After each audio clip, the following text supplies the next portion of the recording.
À part quelques curieux qui lisent la Bible parce que ils veulent se distraire, la plupart de tous ceux qui lisent la Bible, ils le font dans l'esprit de se rapprocher un peu de Dieu, de sentir leur spiritualité vibrer d'une certaine façon, de prendre contact avec Dieu. Je pense que c'est ça. La plupart, la grande majorité de tous ceux qui lisent la Bible, ils lisent la Bible parce qu'ils veulent se sentir plus proches de Dieu. Mais imaginez que la lecture de la Bible ne vous rapproche nullement d'aucun Dieu. La lecture de la Bible, si vous le lisez pour vous distraire, c'est bien. Mais si vous le lisez parce que vous supposez vous adresser à Dieu dans la Bible, ou bien vous recherchez certaines paroles de Dieu dans la Bible, si c'est dans cet esprit que vous lisez la Bible, eh bien, je suis désolé de vous dire que la Bible ne peut rien vous apporter en termes de Dieu. En termes de Dieu, la Bible ne peut rien vous apporter. Pourquoi est-ce que je dis que la Bible ne peut rien vous apporter en termes de recherche de Dieu d'une certaine façon? À part vous-même, à l'intérieur de vous-même, toute idée de recherche de Dieu partout ailleurs est fausse. À part en vous-même, l'entité qui est en vous-même, l'être qui est en vous-même, à part cette entité-là, aucun Dieu n'est nulle part. Pour revenir à la Bible est supposée être parole de Dieu, ou bien parole de... En tout cas, une certaine façon de se sentir plus proche de Dieu. Mais c'est de quel Dieu vous vous sentez plus proche? C'est de quel Dieu vous vous sentez plus proche dans la Bible?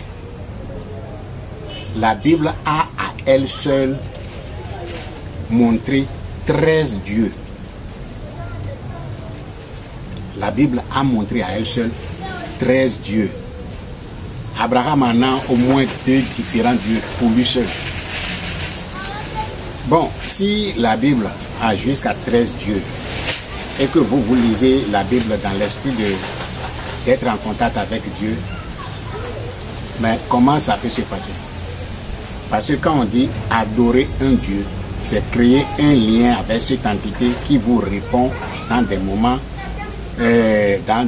qui ne sont pas toujours meilleurs pour vous. Est-ce que vous voyez? Maintenant, si la Bible vous montre jusqu'à 13 dieux, qu'est-ce que vous faites là? Vous adorez les 13 dieux à la fois? Ou bien vous adorez un seul Dieu dans la Bible? Ah ben, c'est là la question. Parce que vous ne pouvez pas adorer 13 dieux à la fois. Et vous ne pouvez pas non plus adorer un seul Dieu dans la Bible. Si vous devez adorer un seul Dieu dans la Bible, pourquoi la Bible doit vous parler de jusqu'à 13 dieux? S'il était convenable pour tout chrétien que vous êtes, ou bien tout chercheur que vous êtes, ou bien que vous êtes, un seul Dieu pouvait tout faire pour vous, pourquoi la Bible devrait vous parler de jusqu'à 13 dieux? La Bible a montré jusqu'à 13 dieux. Est-ce que vous voyez? Peut-être ça peut paraître, ça peut demander, ça peut faire poser certaines questions à certaines personnes. Disent, mais 13 dieux là, d'où ça sort? Comment 13 dieux? Comment? La Bible ne peut pas parler de 13 dieux. Mais si vous voulez, je vais vous les citer. Et vous allez vérifier par vous-même. Le premier Dieu qu'on nous a parlé dans la Bible est Yahvé. Je suppose que tout le monde a entendu parler de Yahvé. À part ce Dieu, il y a Elohim. Il y a Elohim que nous connaissons tous. Que ses enfants ont fait enfant, ses fils ont fait enfant avec les humains. Donc, c'est des histoires longues. Je ne vais pas détailler chaque Dieu avec tous leur histoire, mais je vais prendre seulement le soin de vous citer les dieux. Je sais que vous allez tous vous retrouver et vous poser des questions à faire. Parce que la question pour laquelle je fais cette émission, c'est de vous aider à retrouver en vous-même votre Dieu. Et donc de sortir de cette sorte d'ignorance qui ne fait que vous condamner, qui ne fait que vous condamner d'une certaine façon, puisque ça doit vous condamner. L'ignorance condamne toujours, parce que l'ignorance va créer en vous la peur, et la peur en son tour va générer votre souffrance. Donc, le but de cette vidéo est de vous réveiller un peu, pour que vous preniez un peu de distance avec ces documents dits spirituels que d'autres appellent même saints. Je ne sais pas en quoi c'est saint. Est-ce que vous voyez? Donc, je parlais de 13 dieux dans la Bible. Donc, nous avons Yahvé, nous avons Elohim, nous avons Adonai, nous avons El Shaddai, nous avons El Elyon, nous avons El Olam, nous avons Jéhovah Jireh, nous avons Jéhovah Nissi, nous avons El Roi, nous avons, il y en a jusqu'à 13 dieux dans la Bible. Donc, si vous prenez la Bible comme ça, vous avez affaire à 13 différents dieux. Donc, ça dépend de où vous avez ouvert dans votre Dieu pour voir dans votre Bible. Ça dépend de où vous avez ouvert dans votre Bible pour voir que dans cet endroit-là, il y a un Dieu spécifique dans cet endroit-là. Parce que eux tous ne sont pas sur les mêmes versets. Il y a des dieux dans pratiquement tous les versets. Et différents dieux. Est-ce que vous voyez? Donc, tout ça là, c'est pour vous.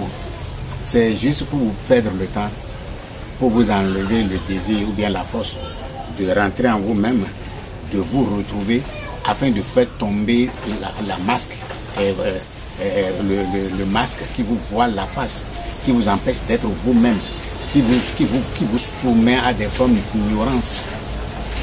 Est-ce que vous voyez? Donc c'est juste le but de cette vidéo, et vous aider à retrouver en vous-même Dieu. Retrouver Dieu en vous-même, c'est pas aussi facile que ça, parce que le Dieu dont je parle, c'est pas le Dieu qui a un nom, une forme, un poids. Ce n'est pas de ces dieux-là que je parle. Je parle du Créateur. Du Créateur de qui dépend tout ce qui existe. Tout le monde dit Créateur du ciel et de la terre, c'est de nous, c'est de ce Dieu-là que je parle. Ce Dieu-là, il n'est nulle part que dans vous-même. Il n'est pas dans un temple, dans une mosquée, dans une église, dans nulle part. Et en même temps, il est partout, parce que c'est lui qui a tout créé, donc il est en connexion avec toutes choses. Donc c'est du fait de sa présence en vous-même qui fait de vous l'être que vous êtes. Donc votre première mission normalement, c'est de vous connecter à cette divinité-là. C'est de vous connecter à vous-même, connecter au Dieu qui est en vous. Si vous voulez, vous pouvez lui donner un nom. Mais quand vous lui donnez un nom, lui n'a pas besoin d'adoration. Le Créateur n'a pas besoin d'adoration. Le Créateur est créateur et il est lié. Et il est toujours en contact avec tout ce qu'il a créé. Donc c'est ainsi qu'il est en contact avec une plante, avec les animaux, avec les minéraux, avec les végétaux, avec les humains, avec tout. Donc la faveur, sinon le bénéfice d'être humain est d'avoir la capacité de se connecter au Créateur qui est en lui. Ce que les animaux n'ont pas, ce que les végétaux n'ont pas, ce que tous les autres n'ont pas, toutes les autres créations n'ont pas, parce que toutes les autres créations tendent vers la forme humaine pour avoir cette capacité d'être en connexion avec le Créateur. Donc c'est le but de cette vidéo, c'est de vous montrer que la Bible ne peut pas vous permettre d'être en connexion avec un quelconque Dieu. Parce que si vous devez adorer un seul Dieu, il ne serait pas amené à vous parler de 13 dieux. Et si vous devez adorer 13 dieux, à la fois vous devez savoir que chaque Dieu a sa caractéristique et fonctionne de façon différente. Et adorer un Dieu appelle certaines applications, certains comportements, certaines façons de faire. Et chaque Dieu a son spécificité. Donc par rapport à ça, lire la Bible, vous cherchez un quelconque Dieu. Vraiment, je vous aime bien, mais je n'aimerais pas être à votre place. Parce que où on nous parle de Jéhovah Nissi, ou bien Jéhovah Jireh, ou bien El Roi, ou bien Abba. Toutes ces entités-là ont leur façon de les adorer. Mais la Bible ne vous a pas montré la façon dont vous devez adorer chaque Dieu. Parce que personne ne peut vous montrer d'ailleurs. Parce que les personnes qui ont écrit la Bible sont différents l'un de l'autre. Les différents documents rassemblés pour écrire la Bible est la principale cause de ça. La cause de ce que le Dieu qui est dans la Bible ne peut pas être un. Et le Dieu qui est dans la Bible, chaque Dieu a sa façon de l'adorer. Et je ne vois pas quel chrétien qui connaît comment adorer chaque Dieu de façon spécifique, si ce n'est pas d'appeler seulement son nom. Vous appelez seulement le nom d'une entité sans savoir les démarches par lesquelles cette entité réagit. À ce moment-là, vous n'adorez rien. Et c'est mieux d'ailleurs de ne rien adorer.